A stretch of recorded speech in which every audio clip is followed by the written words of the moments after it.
इसको बाहर निकाला है, उन्हें सिर्फ किसी जेल में जगह मिल सकती है क्योंकि वो क्रिमिनल हैं। चाहे प्रोफेसर लक्ष्मण यादव हो, चाहे हमारा छोटा भाई रोहित वेमुला जो टॉपर था वो इनसे कहीं ज्यादा अच्छे हैं जो लोग कब्जा करके बैठे हैं। तो ये 25,000 नौकरियां जिन्होंने चुराई हैं, लूटी हैं, डकैती मारी है, वो कानून तोड़ रहे हैं या जो चोरी की है उसको पकड़वाने वाले कानून तोड़ रहे हैं, ये बात है पहली। तो हम लोग वो चोरी पकड़वाने का काम कर रहे हैं। जय भीम बोलो भाई, जय भीम। एक दूसरा जो एनएफएस है ना, सिर्फ दिल्ली यूनिवर्सिटी में नहीं है, ये 25,000 सिर्फ दिल्ली यूनिवर्सिटी का है जिसकी डॉक्टर रितु लड़ाई लड़ रही है, और ये लड़ाई पूरे देश में ले जानी है। इसके लिए हर एक अम्बेडकरवादी लड़ रहा है, अपने अपने तरीके से लड़ रहा है, लेकिन जो डॉक्टर रितु के आंदोलन ने एक काम किया है, सबकी लड़ाई को जो अलग अलग थी उसको एक करने का काम किया। यह सबसे बड़ी कामयाबी है हमारी। दूसरा, एनएफएस, जो एनएफएस करते हैं चोर, बेईमान, डकैत वो हैं। हम एनएफएस को खत्म कराने का काम कर रहे हैं, तो हम कानून का पालन कर रहे हैं वो। तीसरा, हर एक यूनिवर्सिटी में 25% कम से कम एजुकेशन फ्री होनी चाहिए, क्योंकि भारत का संविधान वो कहता है, हमारे देश के बजट ये कहते हैं, और उसकी संख्या, जिसकी जितनी संख्या भारी उसकी उतनी हिस्सेदारी हर एक समाजों को उस 25% में कम से कम हिस्सा मिलना चाहिए। ना सिर्फ पढ़ाई का खर्चा, रहने सहने खाने पीने का खर्चा, ये 3 मांगे हैं हमारी। ये सब चोरियां हैं जो हम पकड़ रहे हैं, जो आजादी के बाद से सब चुराई गई। हम लोग जो यहाँ मौजूद हैं आज, ये बात साफ हो गई ना, हम लॉ अबेडिंग सिटीजन्स हैं और चोर वो हैं जो तालों में बैठे हैं। तो हम लोग यहाँ आए हैं, उससे पहले कितनी बार आए, कभी कुछ कानून तोड़ा गया? नहीं। हमारी आज की मांग क्या है? पहली, कि हम सबको वाइस चांसलर साहब के ऑफिस में जाने दिया जाए। हम पीसफुल लोग हैं, हम सिर्फ पूरी दुनिया के सामने, ईमानदार पत्रकारों के सामने पूरी दुनिया को दिखाएंगे कि ये वाइस चांसलर, ये प्रॉक्टर, ये रजिस्ट्रार और यहाँ के प्रिंसिपल चोर हैं, बेईमान हैं, लुच्चे हैं, लफंगे। हम कानून नहीं तोड़ेंगे, ये पुलिस भी जानती है और ये वो भी जानते हैं, लेकिन हमारा सामना करने को तैयार नहीं है। तो पहली हमारी मांग ये है कि हमें वाइस चांसलर साहब के पास सब लोगों को ले जाया जाए। हम इसी तरीके से शांतिपूर्ण ढंग से जमीन पे बैठ के उनसे बात करेंगे और पूरी दुनिया को दिखाएंगे क्या चोरी और डकैती कर रहे हैं लोग। कोई गलत बात है इसमें बता दो। बिल्कुल सही। दूसरी, आपने कभी यूनिवर्सिटी में धारा 144 लगती देखी है? नेवर। किसी वाइस चांसलर, देखिए यूनिवर्सिटी का कानून ये है, वाइस चांसलर यूनिवर्सिटी प्रशासन के परमिशन लिए बगैर पुलिस यूनिवर्सिटी में घुस नहीं सकती है। क्या है? इस पुलिस को वाइस चांसलर साहब अपने मसलमैन यानी के बाहुबली की तरह प्रयोग कर रहे हैं। ये क्या उचित है? नहीं। क्योंकि पुलिस किसी भी यूनिवर्सिटी में घुस ही नहीं सकती जब तक के यूनिवर्सिटी का प्रशासन उन्हें बुलाए नहीं। तो हमारी तीसरी मांग ये है आज की कि ये पुलिस को यहां से बाहर किया जाए।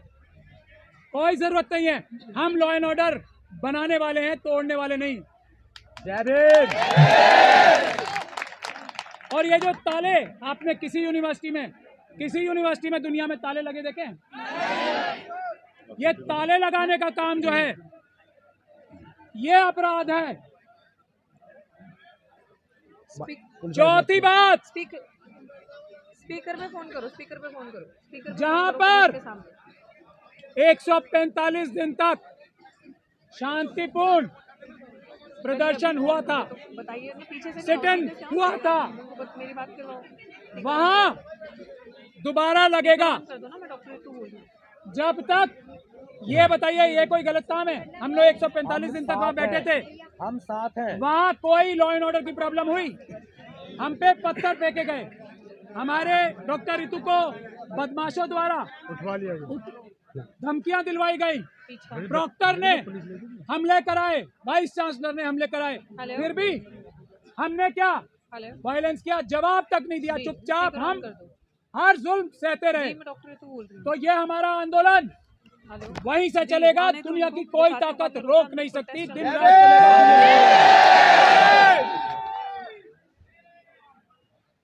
चलेगा। अगर इनमें से कोई भी मांग हमारी गैर कानूनी है तो हमें कोई भी आके यहाँ बताए, और अगर नहीं बता सकता तो हमें रोक भी नहीं सकता।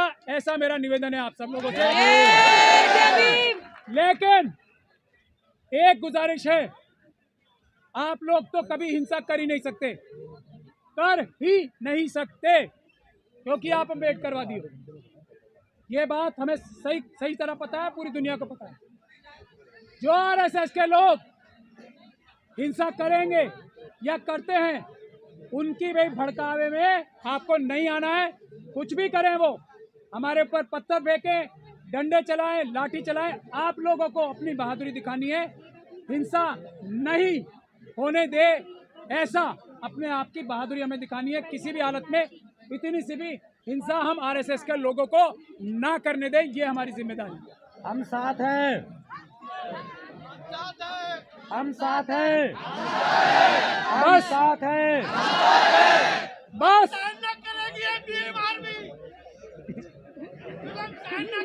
बहुत अच्छे। नहीं करेंगे, नहीं करेंगे, सहन नहीं बाबा साहब ने कहा था, बाबा साहब ने कहा था, 1000 तलवारों से ज्यादा ताकतवर एक कलम है, वो संविधान। ये संविधान 1000 तलवारों से, 1000 बंदूकों से ज्यादा ताकतवर है। एक ना मानने बस मुझे यही निवेदन करना था। आप डॉक्टर रितु को सुने, और पुलिस के लोगों से मेरा आग्रह है, अगर पुलिस के कर्मचारी हमें सुन रहे हो तो जो प्रोटेस्ट में शामिल होने वाले साथी आ रहे हैं उनको रोका ना जाए। मैं जाऊँ क्या? उनको इसलिए ना रोका जाए क्योंकि हम वीडियो कॉल करा पुलिस सरकार के लोगों की चालों से अवगत हैं। मैं पुनः आग्रह करूंगा, हमारा जो आज का प्रोटेस्ट है पूर्ण रूप से संवैधानिक है और संविधान को मानने वाले लोग हैं, लेकिन जानबूझ के हमारे साथियों को रोक के इस तरह का माहौल बनाने का अगर पुलिस प्रयास करेगी तो ये अच्छा नहीं है। इसलिए मेरी पुलिस के साथियों से आग्रह है कि चारों गेटों से जो भी हमारे साथी आना चाहते हैं, वहां हमारी बहनें भी हैं। ऐसी भी खबर मिल रही है कि उन बहनों से बदतमीजी हो रही है, ये हम स्वीकार नहीं करेंगे। इसलिए मेरा आग्रह है कि उन बच्चों को आने दिया जाए, उनको रोका ना जाए। अब मैं आग्रह करूंगा हमारी नेता छोटी बहन रितु से कि वो अपनी बात रखें। जय भीम, जय जय जय जय जय भीम। सबसे पहले जितने पुलिस के साथी के पीछे खड़े हैं, हमने 145 दिन धरना किया और बिल्कुल लॉ एंड ऑर्डर मेंटेन करके किया। ये एसएचओ साहब सुन लो, कोई भी साथी हमारा रुकना नहीं चाहिए। और जैसे भाई ने अभी कहा कि अगर कोई किसी महिला के साथ बदतमीजी कर रहा है और अगर आपने महिलाओं को वहां रोक के रखा है तो इसका नतीजा भुगतने के लिए फिर आप तैयार रहना, ये आपको देखना पड़ेगा। लॉ एंड ऑर्डर आप तोड़ रहे हो, हम नहीं। ये चीज मैं बार बार बता दूं। दूसरा साथियों, बड़ी इंपॉर्टेंट बात, जैसे प्राचा साहब ने कहा, हम लोग संविधान को मानने वाले हैं, संविधान की हिफाजत करने वाले हैं। हम लोग कानून को कभी हाथ में नहीं लेंगे, ना तोड़ेंगे। तो आप ये चीज देखना कि आपके बीच में बहुत सारे वाइस चांसलर ने, आरएसएस वालों ने अपने दलाल छोड़े होंगे जो अराजक तत्व पीस को भंग करेंगे। आप सबको उस चीज को मेंटेन करके चलना है, वो अपना काम करेंगे, हमें अपनी मंजिल को क्लियर रखना है। क्यों जरूरी है? सब कुछ लूट लिया इन लोगों ने आपका। ये लोग, जैसे प्राचार्य साहब ने बताया, आपके गरीब बच्चों की, गरीब लोगों की 25,000 नौकरियां खा के बैठे सिर्फ और सिर्फ इस विश्वविद्यालय में।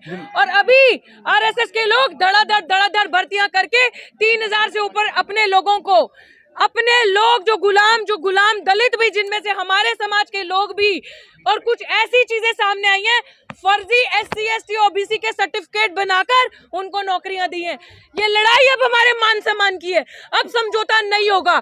ये पहली बार दिल्ली विश्वविद्यालय में ऐसा नीली क्रांति का इनकलाब आया, फैसला आपको करना है, ये और कहीं नहीं है। इस यूनिवर्सिटी का हर दिन इस यूनिवर्सिटी का भगवाकरण हो रहा है, हर दिन इस यूनिवर्सिटी में शाखाएं लग रही हैं, हर दिन इस यूनिवर्सिटी में RSS की शाखाएं लग रही हैं। जिस जगह हम प्रोटेस्ट करते हैं, ठीक 10 कदम दूर RSS की शाखा लगती है, और यही पुलिस कर्मी जो खाकी के अंदर भगवा पहनकर उन लोगों को कुछ नहीं कहते, और हम लोगों को रोका जाता है यूनिवर्सिटी के अंदर जाने से, यूनिवर्सिटी में अपनी बात रखने से, हक की लड़ाई, सम्मान की लड़ाई लड़ने से। एक अपराधी आप सबके सामने, सविता रॉय, अभी भी अपनी कुर्सी पे कार्यरत है। आप समझ सकते हैं, इसी अमित शाह पुलिस ने चार्जशीट जमा की है उस अपराधी पे। तो आज मैं अपने साथियों से, भाई चंद्रशेखर आजाद से, एडवोकेट महमूद प्राचा जी, जिनकी वजह से आज ये लड़ाई हम इतने मजबूती से लड़ पा रहे हैं, जिन्होंने हमें लड़ना सिखाया, झुकना नहीं सिखाया। बाकी मेरे भाई अभिजीत जाटव जी, भाई सतपाल जी, सब यहाँ पे हैं। माफ करना अगर किसी का नाम नहीं ले पा रही हूँ, भूल गई सब। ये जो क्रांति अभी यहाँ होने जा रही है साथियों, याद रखना, पहले दिन कहा था सर पे कफन बांध के आए हैं, सफेद नहीं नीला। वापसी का रास्ता हमने नहीं देखा, अब आर पार की बात है। हमारे हाथ में संविधान है। इन लोगों ने, आपके जो शरीफ लोग, शायद उनकी आवाज मेरे जितनी बुलंद नहीं होगी, शायद उनकी आवाज मेरे जितनी ताकतवर नहीं होगी, पता नहीं क्या मजबूरी होगी उनकी कि अगर 10 लोगों का परिवार है तो एक इंसान कमाने खाने वाला है। उन लोगों की थाली से निवाला छीना इन लोगों ने।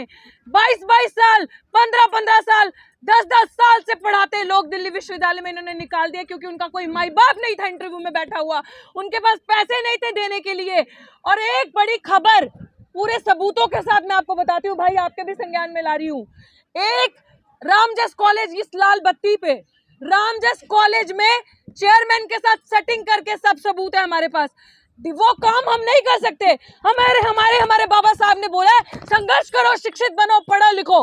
हम नहीं किसी को फोन कॉल आधी रात को 1800 फोन कॉल करके और हम नौकरी लें, हमारे अंदर वो चीजें नहीं है। हम गुलामी नहीं करेंगे, हम अपने करैक्टर से समझौता नहीं करेंगे। लेकिन यहाँ पे इस तरीके से नौकरियां दी जा रही हैं, इस तरीके से पैसे से और महिलाओं के मान सम्मान से खेलकर, और हमारे मान सम्मान की लड़ाई हम लड़ेंगे। हम अपनी किसी भी बहन को ऐसा गंदा काम करने के लिए मजबूर नहीं होने देंगे एक नौकरी लेने के लिए। ये भाई आप लोगों पे प्राचार्य साहब जिम्मेदारी है, मैं इसके पूरे तथ्य आपको दूंगी कि किस तरीके से महिलाओं को मेंटली और सेक्सुअली एक्सप्लॉइट करके यहाँ पे नौकरियां दी जा रही हैं। तो मैं चाहती हूँ, अरे रुक जाओ रे, रुक जाओ, थोड़ी देर रुक जाओ। ये नहीं ये चीज आपको समझने की जरूरत है कि आपकी बहन बेटी की जहां बात आती है उसके ऊपर हम कुछ नहीं समझेंगे, क्योंकि बाबा साहब ने एक ही चीज कही थी कि मैं उस समाज की तरक्की तब समझूंगा उस समाज की महिलाओं ने कितनी तरक्की की है। और आज अगर महिलाओं ने ये बेड़ा उठाया है तो मैं कहती हूँ कि मजबूरी है सबकी, जितने भी हमारे समाज के पुरुष हैं, भाई हैं, कि साथ कंधे से कंधा मिला के आगे आकर देना है। और आज जब तक वाइस चांसलर को यही पुलिस वाले बाहर नहीं लेकर आते, और ये पुलिस का फर्ज बनता है कि जहां पे संवैधानिक तरीके से प्रोटेस्ट हो रहा हो और संविधान को आगे रख के उसकी पालना करके मान रहे हो, तो ये रास्ता खुद खाली करेंगे।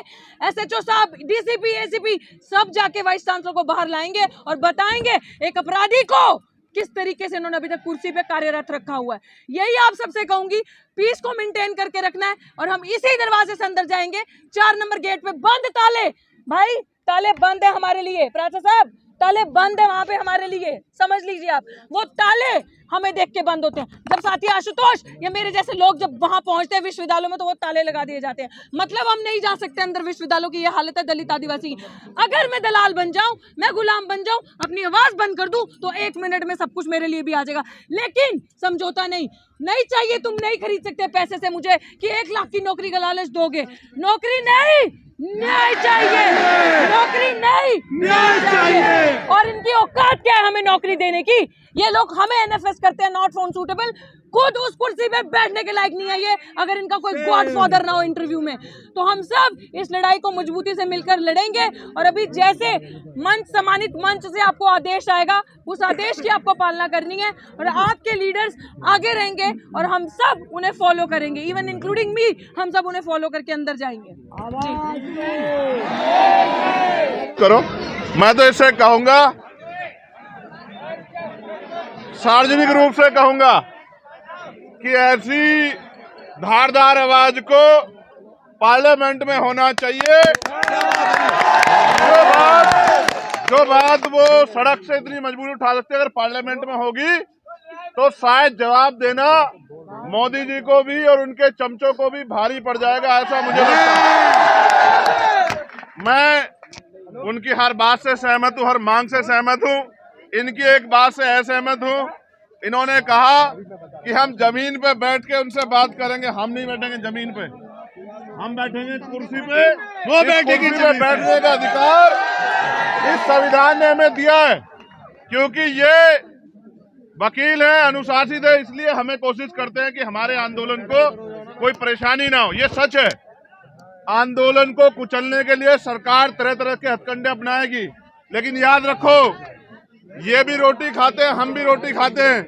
हम किसी भी कीमत पे अपने आंदोलन को पीछे हटने नहीं देंगे। दूसरी बात,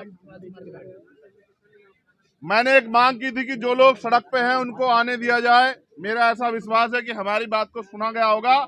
अब हम जो आगे की हमारी तैयारी है, हम लोग उस पर चलेंगे। और फिर आपसे कह रहा हूं, एक दिन में कोई लड़ाई नहीं जीती जाती, कोई लड़ाई नहीं। अभी तो आप ये चाहते हो कि वो गिरफ्तार हो जाए, अभी तो उनको सजा मिलेगी। अभी लड़ाई बहुत लंबी है। हमारे लोग एक बार में सोच लेते कि लड़ाई खत्म हो गई। अभी आपको कई बार अपनी ताकत का प्रदर्शन करना पड़ेगा। और मैं एक और छोटी बात कहता हूँ, छोटी इसलिए कह रहा हूँ क्योंकि बड़ी बात कह के कुछ होता नहीं है। अगर आज से काम नहीं चलेगा तो फिर हमें अपनी ताकत दिखाने के हम पे बहुत सारे तरीके आते हैं। हमने ये ताकत जामा मस्जिद पे भी दिखाई है, हमने ये ताकत सतगुरु रविदास जी महाराज के जब गुरु घर टूटा उसमें भी दिखाई है, हमने ये आदत अभी 21 तारीख को भी दिखाई थी। और अगर दोबारा दिल्ली उस ताकत को देखना चाहती है तो दिल्ली का स्वागत, दोनों हाथ से स्वागत है।